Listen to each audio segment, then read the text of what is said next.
14 semi भुजा का एक वर्ग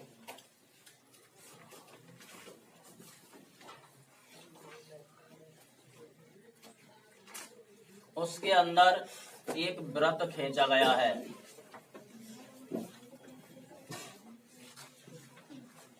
उस वृत्त परिधि ज्ञात करनी है।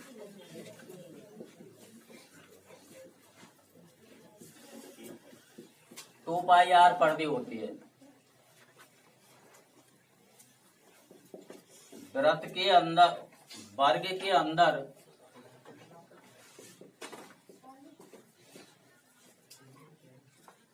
वृत्त की त्रिज्या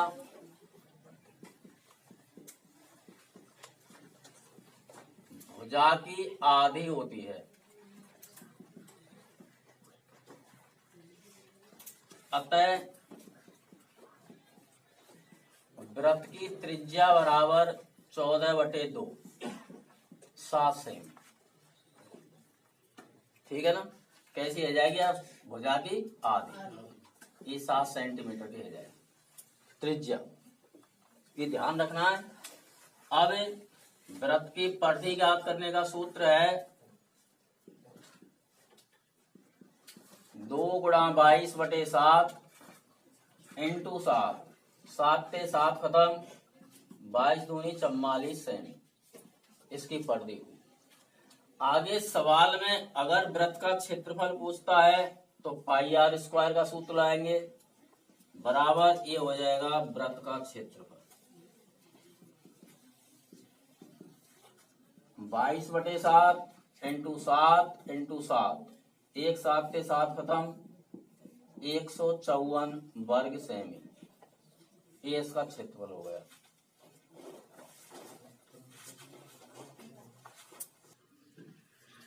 अतः वृत्त का क्षेत्रफल बराबर होता है पाई आर स्क्वायर। यह सब बच्चे जानते हैं।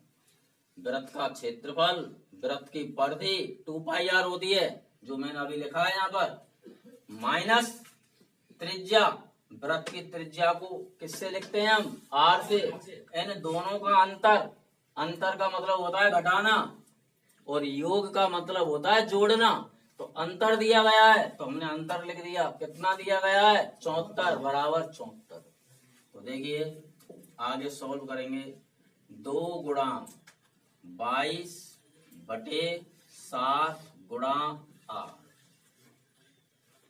माइनस आर, या कछु ना नीचे तो क्या लिख दें बराबर 74। तीन लाइन सबकी समझ में आएगी। 22 दूना कितने कहेंगे 44/8 माइनस r/8 बराबर 74। इस सब के नीचे हम एलसीएम लेते हैं और इसका एलसीएम आता है 7। 7 को बाहर 7 में देंगे, एक बार जाएगा, एक का गुणा करेंगे 44 से तो 44 r ही आएंगे। माइनस का चिन्ह है तो माइनस लगाएंगे, एक का भाग 7 में लगाएंगे तो 7 बार जाएगा। 7 का गुणा r से करेंगे तो 7r बराबर, एक का भाग 7 में लगाएंगे 7 बार जाएगा। 7 का गुणा किससे करेंगे 74 से, 74 गुणा 7। क्लियर। ये 7 यहां से खत्म क्योंकि हमने इसका गुणा कर दिया है। तो हमारी लाइन रह गई अभी, क्या लाइन रही? 44r माइनस 7r बराबर 74 गुणा 7। अब 44r में से 7r को घटाएंगे तो ये बच जाएंगे 37r बराबर 74 गुणा 7। r का मान ज्ञात करना है, इसलिए r बराबर 74 गुणा 7/37। 37 को पहाड़ो आवे तो अच्छी बात है, नहीं आता है तो इन दोनों संख्याओं का गुणा कर देते हैं, 37 का भाग दे देते हैं। लेकिन हम पे 37 का पहाड़ा आता है, 37 एकम 37 और 37 दूना 74। तो r बराबर 2 गुणा 7, तो r इज इक्वल टू 14। अब त्रिज्या निकल आई। अब हमने वृत्त का क्या ज्ञात करना था, क्षेत्रफल। अब त्रिज्या आ गई तो हम निकाल सके। तो अब वृत्त का क्षेत्रफल होता है पाई आर स्क्वायर। तो पाई की वैल्यू 22/7 इंटू त्रिज्या कितने का आई 14 गुणा 14, 7 दूनी 14, 22 गुणा 28, 14 दूनी गुणा कर देंगे, 8 दूनी 16, 8 दूनी 16 और 1 17, गुणा 2 दूनी 4, 2 दूनी 4, बच गए 6, 7 और 4 11 को, 1 को, 4 और 1 5 और 1 हासिल को 6 वर्ग सेमी।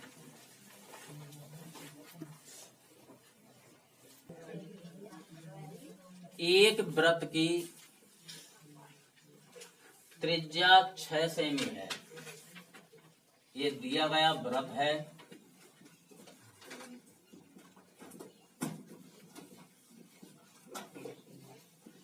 त्रिज्या बराबर 6 सेमी। इसके अंतर्गत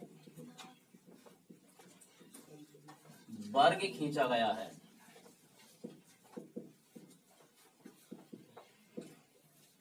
तो वर्ग का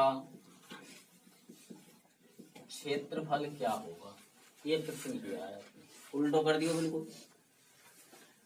पहले वृत्त बनाया है जिसकी त्रिज्या कितनी है 6 सेंटीमीटर।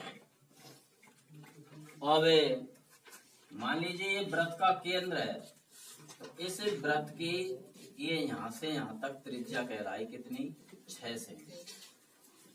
ए बी सी और डी, ठीक है सर। ये वृत्त की क्या कहलाए हमारे पास त्रिज्या कहलाए। और अगर हम इसको सी से भी मिला देते हैं तो ये वृत्त का क्या कहलाया व्यास कहलाया कि नहीं कहलाया। सब लड़के ध्यान से सुन के देखेंगे कि इस जगह पर ओ बिंदु है, यहां से यहां तक तो त्रिज्या कहलाई, और हमने इसको पूरा बना दिया तो क्या कहलाया ये व्यास। किसका वृत्त का व्यास। और इसमें एक त्रिभुज बन गया समकोण। कैसा त्रिभुज बन गया, और इस समकोण त्रिभुज का क्या कहलाया ये कर्ण कहलाया। लेकिन हमको इसमें इस वर्ग की भुजा ज्ञात करनी है। किसकी भुजा ज्ञात करनी है वर्ग की। अब वर्ग की भुजा ज्ञात करने के लिए ये वर्ग का विकर्ण हो गया। क्या कहलाया वर्ग का विकर्ण। वर्ग का विकर्ण।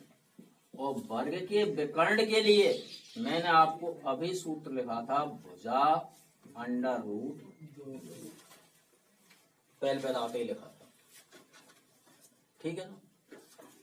अब हमारे पास वर्ग का विकर्ण दिया गया है। कितना दिया गया है 6 + 6 = 12। तो भुजा √2 बराबर कितना हो गया 12, विकर्ण की लंबाई। अब हमको भुजा ज्ञात करनी थी, तो भुजा बराबर 12/√2 नीचे आ गया। हर परमीकरण करते हैं √2/√2, संख्या बन गई 12√2। ये अंडर जो नीचे की संख्या है उसी संख्या का ऊपर गुणा कर देते हैं और नीचे भाग देते हैं। जब किसी समान संख्या में किसी संख्या का जोड़ बाकी गुणा भाग बराबर संख्या का करते हैं तो उस संख्या पे कोई भी प्रभाव नहीं पड़ता। जैसे 25 है, या मैं गुणा 5 से कर दूं, 5 को भाग दे दूं तब उत्तर 25 ही आएगा। तो मैंने 12/√2 में ये एक संख्या है, इसमें √2 का गुणा कर दिया और √2 से भाग दे दिया, तो समान संख्या है, कोई फर्क नहीं पड़ेगा। इसलिए 12√2/√2 का गुणा √2 से कर दे तो कितना आता है 2 से या काट देंगे, क्या एक बार घटो। तो भुजा उस वर्ग की कितनी बन गई 6√2 बनी कि नहीं बनी बताओ, कोई प्रॉब्लम। अब वर्ग का जो हमें क्या ज्ञात करना है? क्षेत्रफल। क्या ज्ञात करना है? और वर्ग का क्षेत्रफल होता है भुजा गुणा भुजा। होगा ना? हुआ। अब 6√2 गुणा 6√2, ये तो मतलब 6 का गुणा 6 से करेंगे तो कितना है? 36। 36 गुणा 2 बराबर कितना हो गया? 72 वर्ग सेमी। काय को क्षेत्रफल है कोई? वर्ग का क्षेत्रफल। ठीक है सर।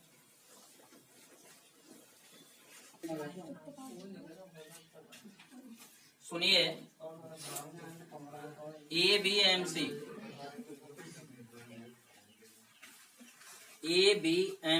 एक 14 सेमी त्रिज्या का चतुर्थांश खींचा गया है।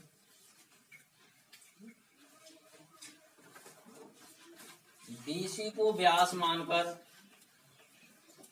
एक अर्धवृत्त खींचा गया है। तो छायांकित भाग का क्षेत्रफल ज्ञात कीजिए। छायांकित भाग का क्षेत्रफल।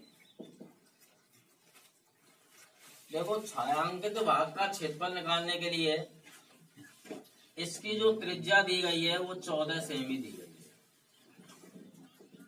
कितनी सेमी की दी गई है? 14 सेमी। इस जगह पर ये 90 डिग्री का कोण बनता है, यानी समकोण बनता है। ठीक है सर। तो हमें जो ये बीच का ये हिस्सा है जिस पे टिक टिक हुआ है, ये हमको इसका क्षेत्रफल ज्ञात करना है। तो सबसे पहले क्या करते हैं हम?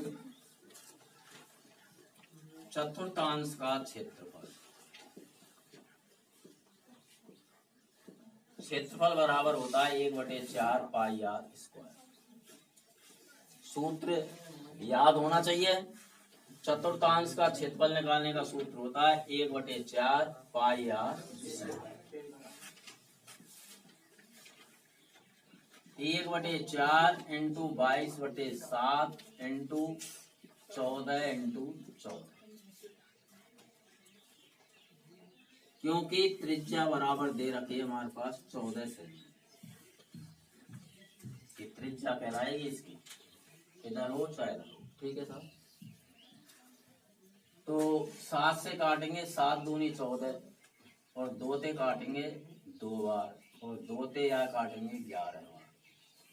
तो 11 गुणा 14 बराबर 154 सेमी स्क्वायर। ठीक है साहब। ये तो हो गया हमारा चतुर्थांश का क्षेत्रफल। अब इसमें ये जो अर्धवृत्त खींचा गया है, क्या खींचा गया है? अर्धवृत्त। तो अर्धवृत्त का क्षेत्रफल, अर्धवृत्त का क्षेत्रफल, अर्धवृत्त का क्षेत्रफल कैसे निकालेंगे? 1/2 पाई आर स्क्वायर। इसमें लिखा है कि एक वृत्त चतुर्थांश है, BC को आधार व्यास मान करके एक अर्धवृत्त खींचा गया है। अब इसके लिए हमको त्रिज्या की जरूरत होगी। जो इसमें अर्धवृत्त खींचा गया है इसकी हमको क्या चाहिए? त्रिज्या। इसको व्यास माना है। तो इस विकर्ण को ज्ञात करने के लिए हमारे पास ये दिया गया। तो देखो, कर्ण वर्ग बराबर आधार वर्ग प्लस लंब वर्ग बराबर 14 पे स्क्वायर प्लस 14 पे स्क्वायर अंडर रूट। कितने का आया? वो सब बच्चे जानते हैं, 14 अंडर रूट। ये कर्ण जो है इस अर्धवृत्त का व्यास का काम करता है। अतः ये हमारे पास व्यास बराबर हो गया कितना? 14 अंडर रूट 2। हमको क्या ज्ञात करनी है? त्रिज्या। तो त्रिज्या बराबर क्या होता है 14√2/2। आधी कर देंगे व्यास को, 2 से भाग लगाएंगे, कितना आ गया 7√2।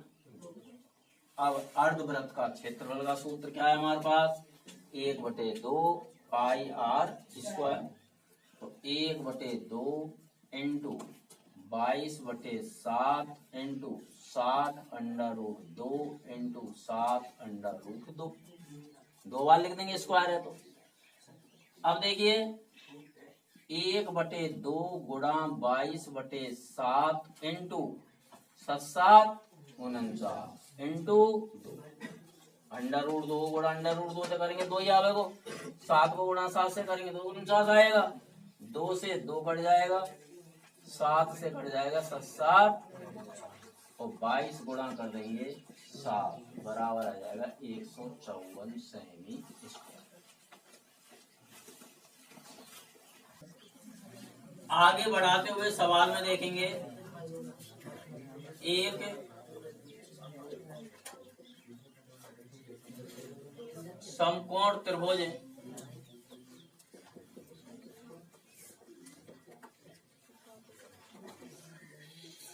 का क्षेत्रफल बराबर 1/2 इंटू आधार इंटू ऊंचाई। तो समकोण त्रिभुज का क्षेत्रफल निकालने के लिए 1/2 इंटू आधार 14, ये आधार है वो और ई का है यानी ऊंचाई, कितने गए 14, 7 दूनी 14, 7 बार कट गया बराबर 14 सत्ते 98 वर्ग सेमी। ठीक है, आगे सुनिए, अब हमको निकालना है छायांकित भाग का क्षेत्रफल। तो छायांकित भाग के क्षेत्र में क्या लिखेंगे चतुर्थांश का क्षेत्रफल बराबर कोष्टक समकोण त्रिभुज का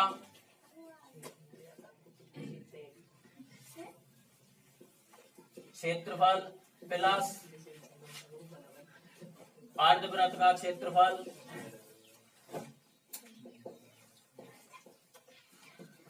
तो हमारे पास चतुर्थांश का क्षेत्रफल है 154 माइनस समकोण त्रिभुज का 98 और इसका आ गया कितना 154, कितना आ गया 154।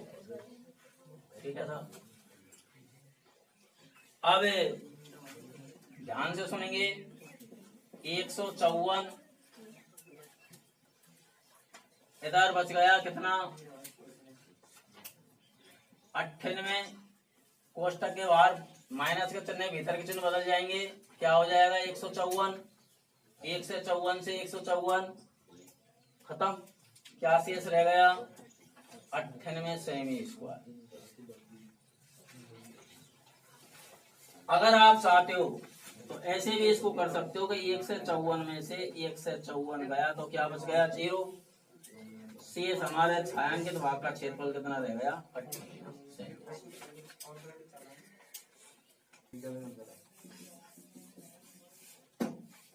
देखिए ये स्टेप समझ में नहीं आई होगी आपकी में कि 1 से 54 ये चतुर्थांश का क्षेत्रफल है, पहले निकाले होंगे। ठीक है साहब, अब इसमें से हमको घटाना है, क्या घटाना है समकोण त्रिभुज का क्षेत्रफल, किसमें से घटाना है अर्धवृत्त के क्षेत्रफल में से। तो अर्धवृत्त का क्षेत्रफल कितना आया 154 और यहाँ में तो हमने घटाना है अर्धवृत्त में देखे थे 98, घटो ना।